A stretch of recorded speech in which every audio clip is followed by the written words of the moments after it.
সমগ্র বিএনপিকে একত্রিত করে সংগঠিত করে একটা স্বৈর শাসক একটা দুঃশাসনের বিরুদ্ধে লড়াই করে আমাদের বিএনপিকে সংগঠিত করে একটি সংগ্রাম চালিয়ে আজকে বিএনপি একটি দল, যে দলটির কথা তৃণমূল পর্যায় থেকে উপর পর্যন্ত সবাই এক বাক্যে বলতে, বিএনপি একটি দল যারা পারে, যারা করে, যারা দেখিয়ে দিয়েছে। আমি যে কৃতজ্ঞতা জ্ঞাপন করছি আমার ভারপ্রাপ্ত চেয়ারম্যান জনাব তারেক রহমানকে। সংগ্রামী ভাই ও বোনেরা, আপনারা জানেন শহীদ জিয়া এই দলটি করেছিলেন সময়ের প্রয়োজনে। তিনি ওই সময় স্বাধীনতা ঘোষণা করে যুদ্ধ করে বাংলাদেশে যখন ফিরে আসেন, পরবর্তী পর্যায়ে যখন তার উপর এই শাসনভার ন্যস্ত হয়, তখন তিনি সেই সময়ের প্রয়োজনে 19 দফা কর্মসূচি দিয়ে সমাজের বিভিন্ন সেক্টরে কাজ করে বাংলাদেশকে একটা আত্মমর্যাদার জাতি হিসাবে পরিণত করেছিলেন, বহুদলীয় গণতন্ত্র প্রতিষ্ঠা করেছিলেন এবং বাংলাদেশকে জাতি হিসেবে বিশ্বের বুকে পরিচিত করেছিলেন। এবং তার পরবর্তীতে আপনারা দেখেছেন দেশনেত্রী বেগম খালেদা জিয়া যখন তিনি ক্ষমতায় থাকছিলেন, উন্নয়নের অগ্রযাত্রায় বাংলাদেশের মানুষকে এগিয়ে নিয়ে তিনি যখন বুঝেছিলেন রাষ্ট্র কাঠামোর কিছুটা পরিবর্তন দরকার, সমাজ পরিবর্তন হওয়া দরকার, রাজনীতি পরিবর্তন হওয়া দরকার, তখন তিনি 20-30 ভিশন দিয়েছিলেন এবং যে ভিশনের কারণে তাকে আজ পর্যন্ত বিভিন্নভাবে নির্যাতিত নিপীড়িত হয়ে যিনি এখনও আমাদের প্রেরণা উৎস হয়ে নেতৃত্ব দিচ্ছেন, যাকে স্বৈর শাসক মিথ্যা মামলায় আটকে ফেলে যাকে প্রচুর পরিমাণে নির্যাতন করেছিল। এবং তার পরবর্তীতে বর্তমান যুগের চাহিদা সমাজ পরিবর্তনের লক্ষ্যে আমাদের ভারপ্রাপ্ত চেয়ারম্যান এই চরম দুঃসময়ে এই আন্দোলনের মধ্যে 31 দফা দিয়েছেন রাষ্ট্র কাঠামো পরিবর্তনের জন্য। সেই রাষ্ট্র কাঠামো পরিবর্তনের মধ্য দিয়ে আগামী দিনে সমাজ পরিবর্তন হবে, রাজনীতি পরিবর্তন হবে, জনগণ নতুন বাংলাদেশ দেখতে পাবে।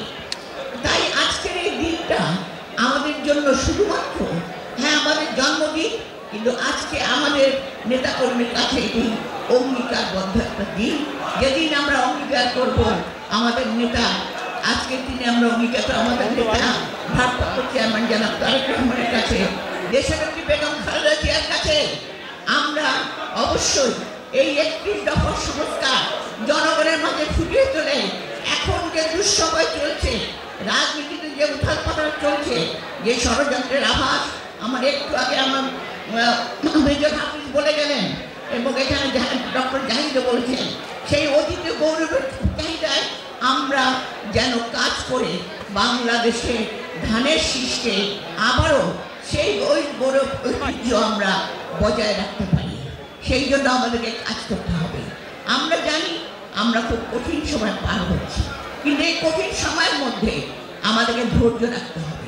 আমাদের অনেক নেতা কর্মী শহীদ হয়েছেন, এর মধ্যে গুম খুন হয়েছে, অনেকে আছেন যারা আহত হয়ে এখনো পড়ে আছেন এই দীর্ঘ 16 বছরের এই যে বিভিন্ন আমাদের যাত্রা, সেই যাত্রার মধ্যে তাদের প্রতি সহযোগিতা জ্ঞাপন করে আমরা বলতে চাই বিএনপির নেতা কর্মী ঐক্যবদ্ধ, তারা সংগ্রামী, যে কারণে আজকে একটি স্বৈর শাসক পালিয়ে যেতে বাধ্য হয়েছে।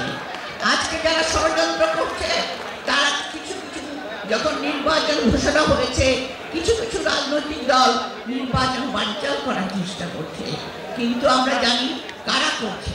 যারা হঠাৎ কারণ ঝলকানির মতো ক্ষমতা পেয়ে মনে করেছে ক্ষমতাটাকে ধরে রাখতে হবে, নির্বাচনের কোনো প্রয়োজন নাই, তেমনি আরেকটি রাজনৈতিক দল যারা গত 17 বছরে নিজেদের অস্তিত্ব টিকিয়ে রাখার জন্য শুধু কাজ করেছে, জনগণের হাজার তারা শুনে নাই, পরিবারের কান্না তারা শুনে নাই, নেতা কর্মীরা যে শহীদ হয়েছিল তারা শুনে নাই, শুধুমাত্র নিজেদের অস্তিত্ব বজায় রাখার জন্য আজকে ক্ষমতায় আসার জন্য পিয়ার পদ্ধতি তুলে আজকে বানচাল করার চেষ্টা করছে আগামী নির্বাচনকে। তাই আমি বলতে চাই আমরা গৌরবময় ঐতিহ্য বহন করি, যে গৌরবময় ঐতিহ্যকে আমাদের শহীদ জিয়া, যিনি মুক্তিযুদ্ধের ঘোষণা দিয়ে শুধু ক্ষান্ত হননি, তিনি দেশকে একটি সুন্দর দেশ হিসেবে পরিণত করেছিলেন। আমাদের বেগম খালেদা জিয়া, যিনি এখনো তার জনগণের মুখের দিকে তাকিয়ে আছেন, তারা করবে। এবং আমার তারেক রহমান, আমাদের চেয়ারম্যান জনাব তারেক রহমান, তিনি এখনো আপনাদের দিকে তাকিয়ে আছেন। আপনার ঐক্যবদ্ধ প্রচেষ্টার মাধ্যমে সকল ষড়যন্ত্রকে আজকে ধ্বংস করে আমরা ইনশাআল্লাহ ধানের শীষে আরো বিস্তৃতভাবে সারা বাংলাদেশে ছড়িয়ে দেব। একটি দফার মাধ্যমে আমরা নতুন সমাজ গড়ে তুলব।